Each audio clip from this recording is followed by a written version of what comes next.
We have Mike Lepori. So Mike is a PhD student at Brown University, working at an intersection of deep learning and cognitive science. And he's broadly interested in figuring out the algorithms and representations that large pre-trained models implement to perform cognitively inspired tasks. And so he's going to tell us about more than meets the eye. Take it away, Mikey. Thanks. Cool. Yes, thank you for the introduction. Yeah, not quite sure how to follow that. That was awesome, very exciting. I have slides. I'm not brave enough to go without slides. Okay, so yeah, as everyone in this room knows, LLMs have taken the world by storm. These systems have proven remarkably useful for a variety of practical purposes that you all know about. Question answering, summarization, copy editing, that sort of thing. For example, you might be wondering whether you should take a swim before you leave this conference. If you're wondering that, you could simply ask ChatGPT, get some information, and it'll be presented quite concisely. However, I'm going to say that this model apparently thinks that I'm tougher than I actually am, because I found the water actually quite cold the other day, so just a word of warning. But crucially, these LLMs, these models, can do much more than offer an alternative to Google searches. Many recent works have demonstrated that these models can predict human behavior on a wide variety of tasks, and that these predictions oftentimes match or outperform domain-specific cognitive models. Similarly, the internal representations of these language models oftentimes demonstrate surprising alignment to fMRI recordings of, say, the language network. You can also do this in vision, of course.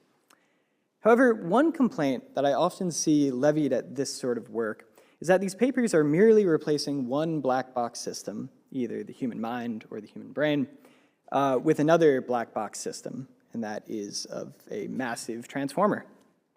If we don't understand either system, what can this teach us? Well, there are a variety of responses to that challenge, and I quite like that sort of work. But one that I'll talk about here is the assumption that these large transformer models are inherently black boxes. In parallel to this work in cognitive and neuroscience, the field of modal interpretability has seen rapid and exciting development. Naomi presented some results on this sort of thing earlier today, for example.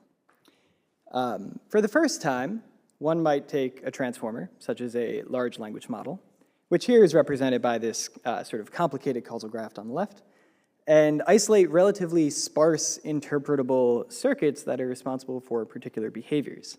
You don't actually need to know what behavior this is, but you can see what's on the right is much more simple than what's on the left. We can even go to a higher level of abstraction, of course. We can track the development of different sorts of concepts over the course of model layers, and we can recover implicit processing pipelines in the activations of your language model. Now, this is a, reasonably old result now from 2019, where authors found this very exciting phenomenon where there were increasing levels of linguistic abstraction throughout the layers of an early encoder-only transformer language model. And of course, there are many, many more ways to analyze models at the representational level, some of which I'm going to chat about a little bit later. So, okay, it seems as though these systems can both reproduce human behavior, sometimes, and can also be fruitfully analyzed at a variety of granularities. This naturally leads to the question, can we uncover the mechanisms and representations that language models use to solve sort of cognitive tasks and see whether people use similar resources? In essence, this approach would use LLM interpretability to mine for hypotheses for a variety of cognitive phenomena, turning these engineered systems into sort of meaningful theoretical tools. And I also want to point out that I'm definitely not the first one to have this idea. Many position pieces have been written recently. Here's just a sample of 2 of them that sort of articulate ideas in this space. But you might be thinking that LLMs are so alien to us, both in terms of their low-level mechanisms like attention heads or whatnot, and also the raw amount of data that they were trained on, maybe this yields like fully different representations and algorithms that just nevertheless result in somewhat human-like behavior or comparable behavior to humans. For example, one deflationary argument that might immediately come to mind is that these LLMs are merely memorizing everything that they've ever seen or doing sort of like fuzzy pattern matching on their training data. This surely just intuitively feels quite different from our mental processes. And this is a fair point. This is a fair thing to think. But it requires empirical adjudication here. You should just test whether this is true. So in this talk, I'm going to try to provide some evidence to demonstrate that what we find inside of an LLM is not, in fact, so alien much of the time, and in fact can be used to predict different aspects of human behavior, oftentimes above and beyond like mere output probabilities that you might expect to get from an LLM.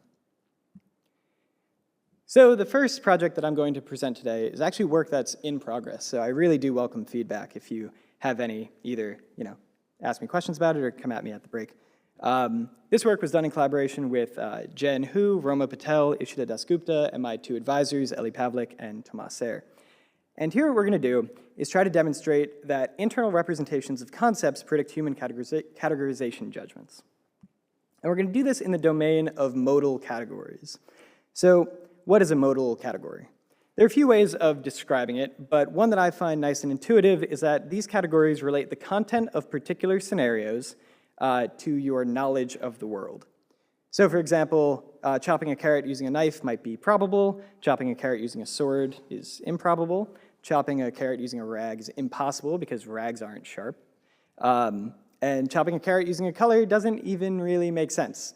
You can't even really imagine that sort of thing. So you might be wondering why modal categories are particularly interesting from both a cognitive and an AI perspective.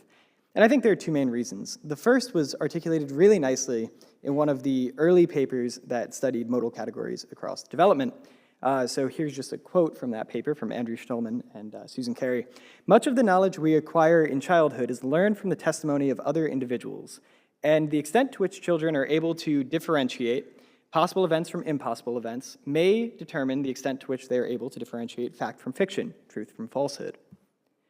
And by making some slight edits, we can see how this relates to LLMs. So, for example, all of the knowledge that models acquire in training are learned from the testimony of other individuals, people who wrote the internet, and also just the random garbage that's on the internet. And the extent to which models are able to differentiate possible events from impossible may determine the extent to which they're able to differentiate fact from fiction. And it might seem clear that this capability is very useful for people, but why is this useful for LLMs?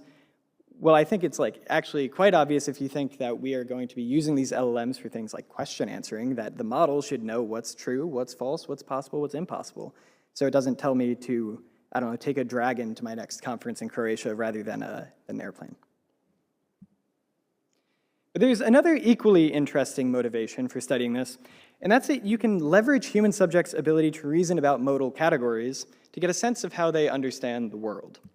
By stepping into the world of fantasy, one can easily probe the similarities between different conceptual categories in a somewhat naturalistic manner.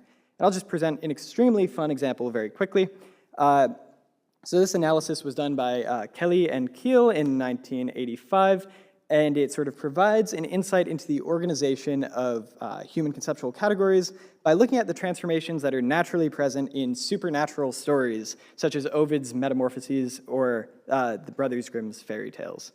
In all of these stories, they're dealing with situations that violate our fundamental physical laws. There's magical spells, there's transformations and whatnot. Yet, what we see here is that both Ovid and the Brothers Grimm are very careful not to include too many transformations from that turn a human into a liquid, because I think we can all agree that that feels a little bit more implausible than turning a human to an animal. So if LLMs contain such modal categories, then this might open up a variety of new approaches to understanding the implicit world model of an LLM, if they have one at all.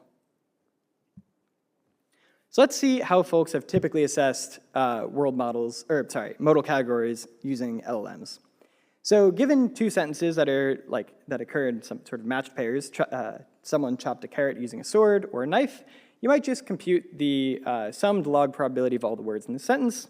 And you see here that chopping a carrot using a sword is less probable than chopping a carrot using a knife. So, okay, maybe the model has an understanding that this one sentence is more improbable than the other sentence. You can do this for impossibility or inconceivability as well. However, much of this work has revealed shortcomings in an LLM's ability to distinguish different types of sentences on the basis of modal category. For example, recent work by James Mikolov and others showed that semantic relatedness strongly affects how a model generates probability distributions, and this should totally make sense. But you can see an example here where we have the scientific research was funded by either the microscope or the traveler. Microscope is related to scientific research. We can probably all agree with that. And so we see that that completion is actually higher probability than traveler, even though it's impossible for microscopes to fund scientific research, and possible, though improbable, for random travelers to donate to scientific research. So yeah, this should not be extremely surprising, as language models are doing many, many things while forming their output probability distributions. They're not just considering modal categories. They're considering output priors on the words microscope and traveler, the semantic similarity, evidently, as well as like various low-level syntactic or grammatical concerns. And in fact, there are like many, many other sorts of probabilistic artifacts that you get from autoregressive pre-training, many of them detailed in this wonderful paper from Tom McCoy and his team. So what we are curious about in this talk is whether LMs are also explicitly representing modal categories when performing these judgments, and whether more accurate assessments of modality can be derived from these internal representations. So to study this, we're going to leverage a technique called contrastive activation addition to reveal a linear representation of these modal categories in the activations of language models. And I'll go through an example here. So now we have the same pair of sentences that we were dealing with before, chopping a carrot using a sword or a knife. What we're going to do is extract hidden representations from the LLM from each of these sentences. And you can do this at any layer, pick a layer. And next, all we're going to do is just subtract one of these representations from the other representation. And we're going to do this many times over many different pairs of sentences that exhibit these, the same modal category distinction between improbable and probable, say. You take the mean of these vectors, and then you're left with a vector representing the difference between probable and improbable scenarios. Now, how might we classify a new pair of sentences using this vector? First, all we do is extract the hidden states, again, from the same layer as before. And we're just going to project these hidden states onto our linear representation that we just found. So you see we do that twice. And finally, all we're going to do is compare the magnitude of these projections. So for a vector that points from probable sentences to improbable sentences, we expect the projection of the improbable hidden state to be higher. And if that is indeed true, then we're going to say that the model has correctly classified this pair of sentences. And we do this for a bunch of different models. And we're planning on expanding this much more once we actually get to publication of this paper. These models notably aren't massive, right? It's 2B to 9B. This is not like a 7dB model or beyond. And yet we still, as I'll show, see these, the emergence of these modal categories. So yeah, the first thing we might do is simply look at how these linear representations do at categorizing pairs of sentences by their modal category. And we can compare this to classification based off of probability, which I described earlier, as well as some other baselines that I won't talk about here. So what we find is that linear representations consistently match or exceed all of the baselines on several generalization data sets. This reveals that we can get a cleaner estimate of the model's modal categorization using these internal representations rather than looking at output behavior, for example.